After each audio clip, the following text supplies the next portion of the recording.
Hey there, sorry it's been so long since I've posted anything on Etsy or social media, but I have been doing physical therapy and focusing on going through all of my stuff, getting rid of, consolidating, organizing in preparation for buying a kiln, because I'm going to be doing precious metal clay. I'm super excited about that. But I have some custom orders coming up from people who are collectors of mine, so they have multiple pieces of mine, so I wanted to do something different. And I haven't sat down and played with wire for a while, so I'm feeling kind of burnt out this last weekend, so I pulled out some of the 16 gauge wire and just started experimenting, and so this is where I've found myself now. These little pendants with the eyeballs here. So these are the last two ones I did, but here I'm just going to talk about each one. So this is Smoky Citrine, and let's see, you can kind of see the termination, the phantoms inside. So if you look inside of the tip, you see the little extra triangles in there. Let's see if I can actually get it to show up. There we go. You can kind of see triangle. And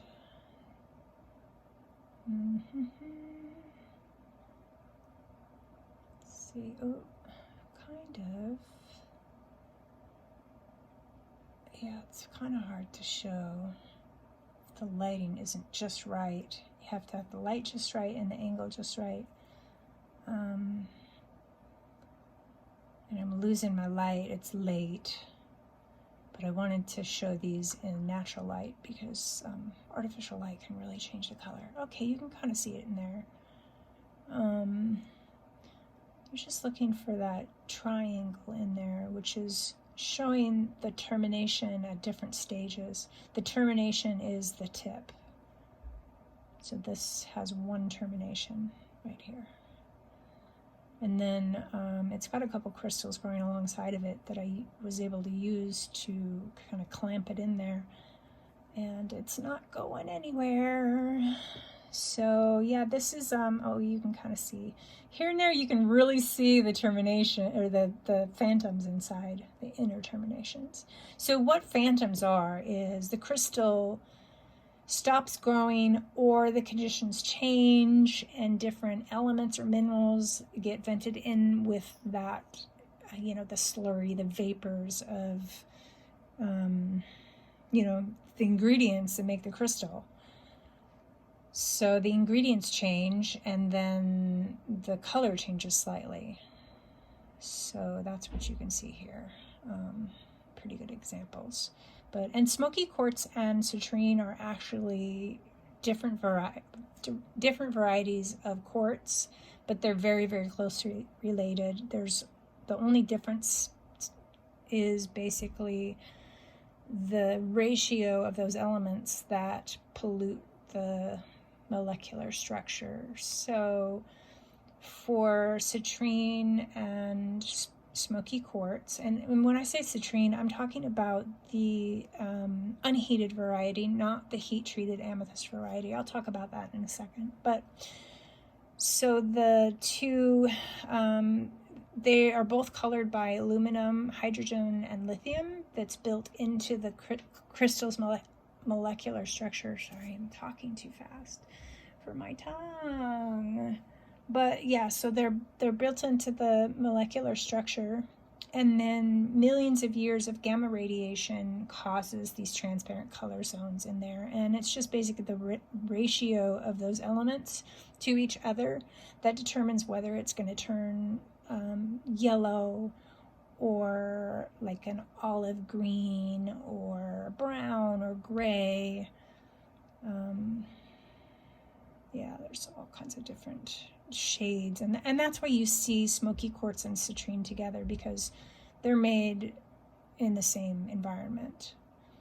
And then amethyst is colored by iron, which is built into the crystal's molecular structure, so it replaces oxygen. and then millions of years of gamma radiation turns it purple.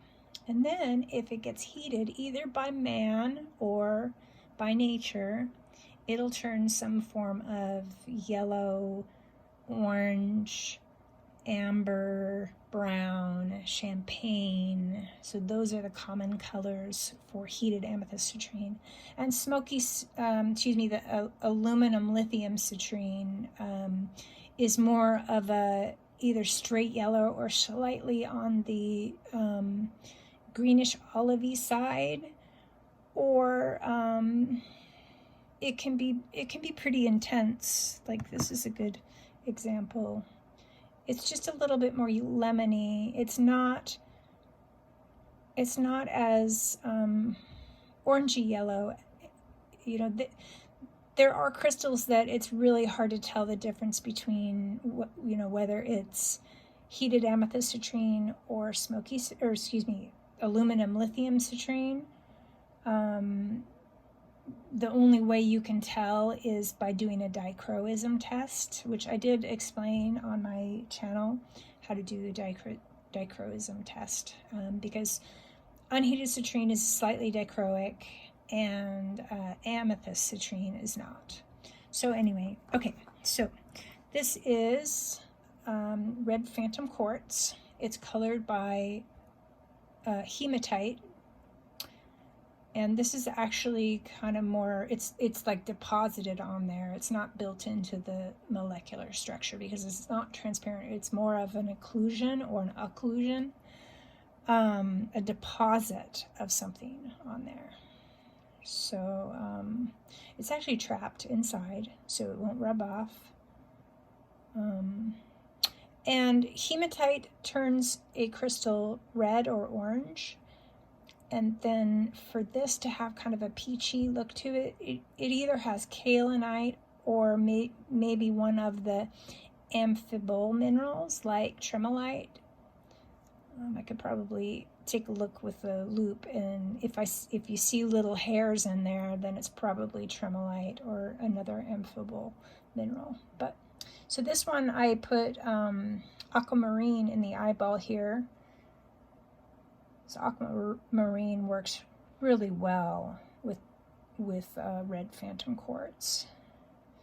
This is a singer's or a public speaker's crystal, I think, for me personally, I would say, for creative expression through communication.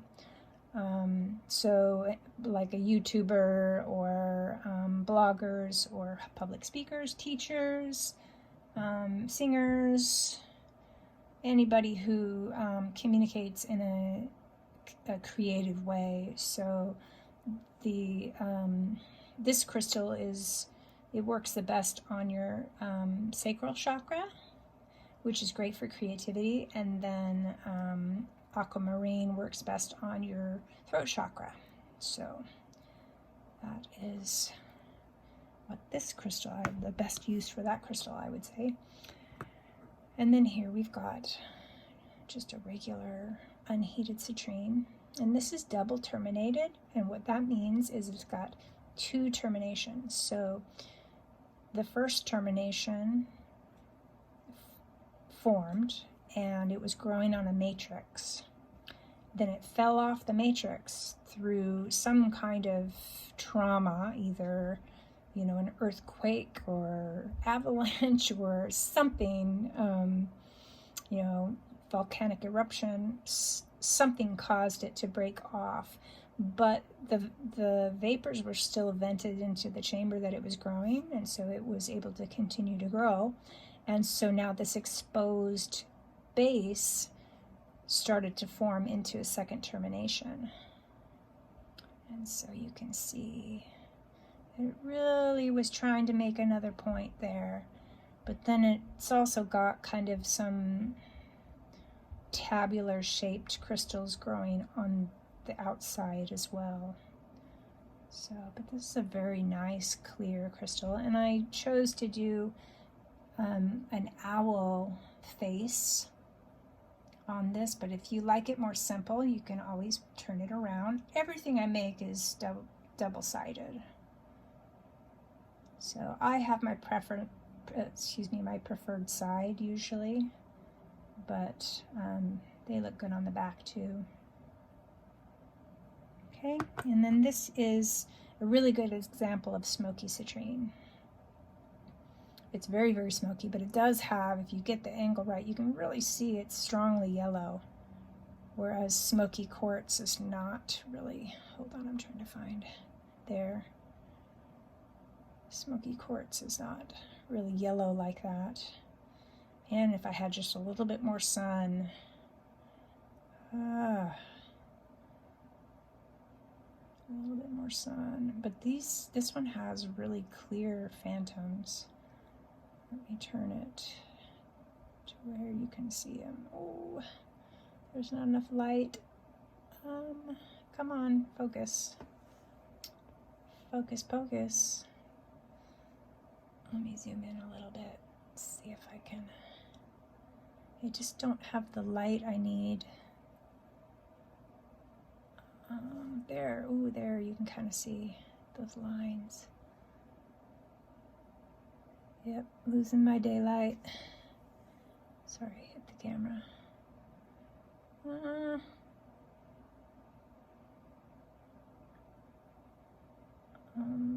Yeah, it's really all about the direction that the light's coming through it. There you go. Now you can see the phantoms.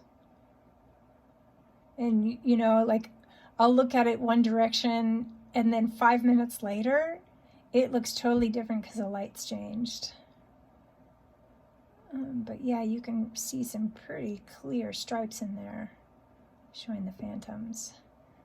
But this one I would say is more Smoky Citrine than straight up citrine. This is like a very ideal color. Like, it's hard to find them this color naturally. Usually you end up with a lot of smoky. And then to be double terminated too, that's pretty cool. Oh, you can kind of see a little bit of a phantom in there, almost. Yeah. Anyhow, there it is. That's what I've been doing. All right, thanks for watching.